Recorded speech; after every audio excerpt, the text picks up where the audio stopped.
If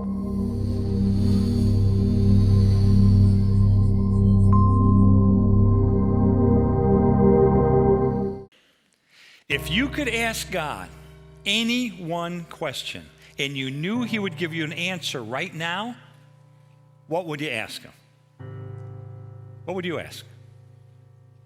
Well, it may not be surprising, but by far, the number one questions that Americans ask is, why does God allow pain and suffering in the world? Does that surprise you? Didn't surprise me. You know, if you've never asked the question, why is there suffering? Why is there pain in the world? The chances are you will when it strikes you full force, or it strikes a loved one full force. And you know what? It's going to come. It's going to come. Jesus was honest. Jesus said, you're going to have suffering. Jesus said this in John 16:33. He said, you will have suffering in this world. You will. But why? All I could do would be to look at you and give you a 4-word answer.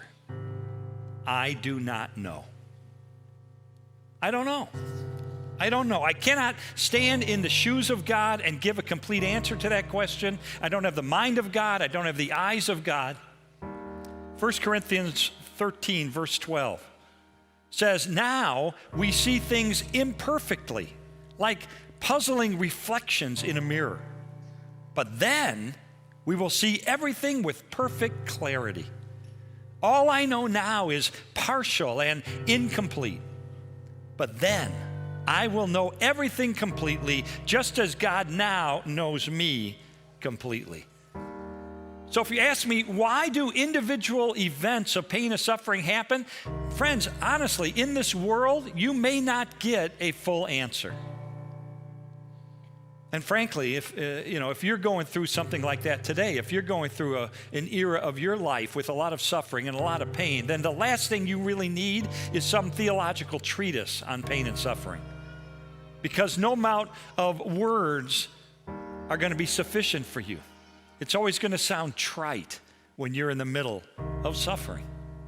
What you need is the very real presence of Jesus Christ in your life.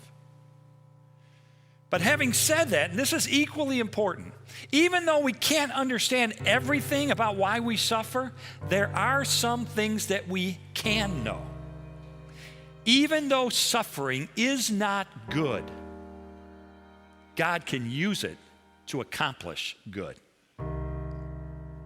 Now, you might hear that and you say, well, no, wait a second. Hold on. Let's not skim over that.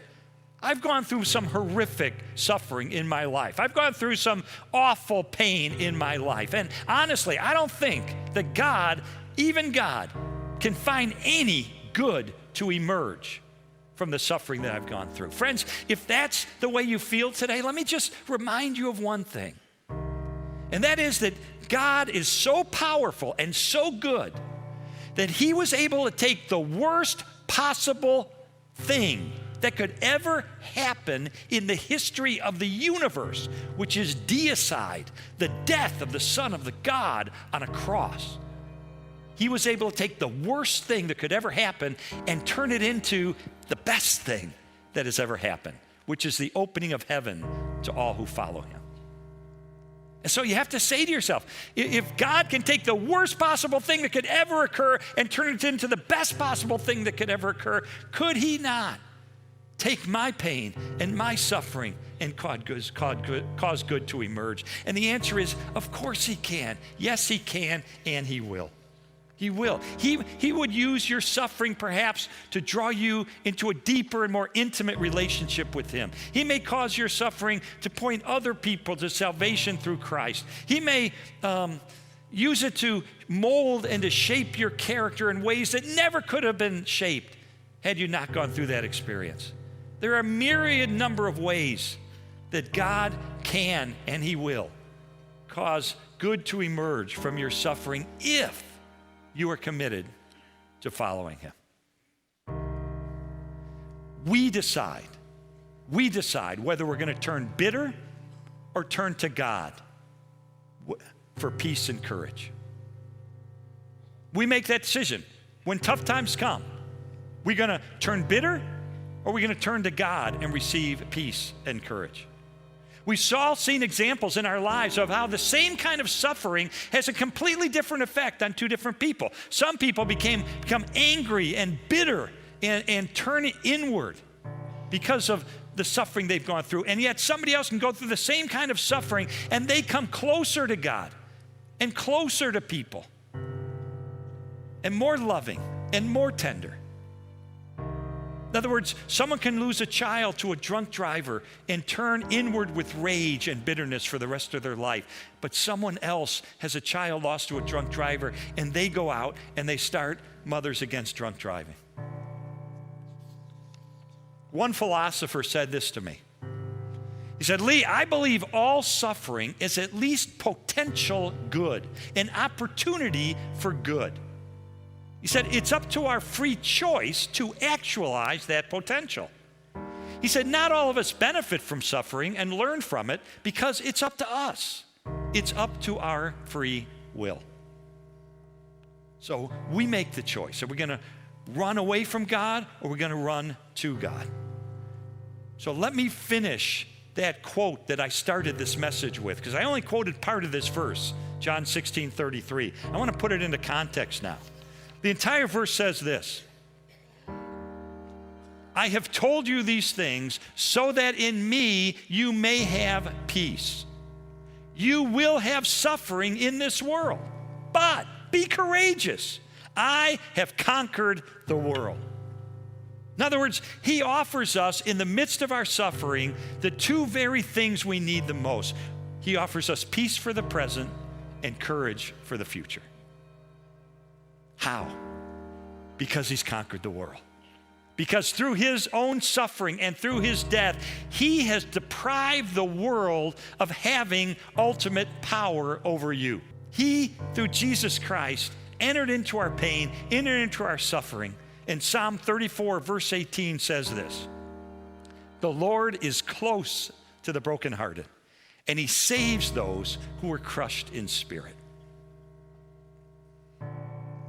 This wise philosopher that I got to sit down with said this to me at a time in my life when I was going through some tough times. He said, Jesus is there in the lowest places of our lives. He said, are you broken? Jesus was broken like bread for you. Are you despised? Jesus was despised and rejected of men. You cry out that you can't take it anymore? Jesus was a man of sorrows and acquainted with grief. Did someone betray you? Jesus was sold out for 30 pieces of silver. Are your tenderest relationships broken? Jesus loved and he was rejected. Do people turn from you? Well, guess what? They hid their faces from him like he was a leper. Does he descend into your deepest hells? Yes, he does. In fact, from a Nazi concentration camp, Corrie ten Boom wrote these words: no matter how deep our darkness, he is deeper still. He is deeper still. Every tear we shed becomes his tear. And then the wise man said this to me. He said, it's not like God just sympathizes with you like a close friend would. Any close friend, if you're going through pain and suffering, any close friend of yours is going to sit on the couch next to you and is going to put their arms around you and is going to empathize and sympathize with you. That's true of any friend. But he said, if Jesus is in you, if you are his child, he is inside of you. And if he is inside of you, he is closer to you even than your closest friend. And therefore, your sufferings become his sufferings, and your sorrow becomes his sorrow. And so, friends, when tragedy strikes, and it will, or when pain comes into your life, and you know it will, then you have a choice to make. Do I turn away from God and turn bitter? Or do I turn to God and find hope and peace and courage? Peace for the present, courage for the future.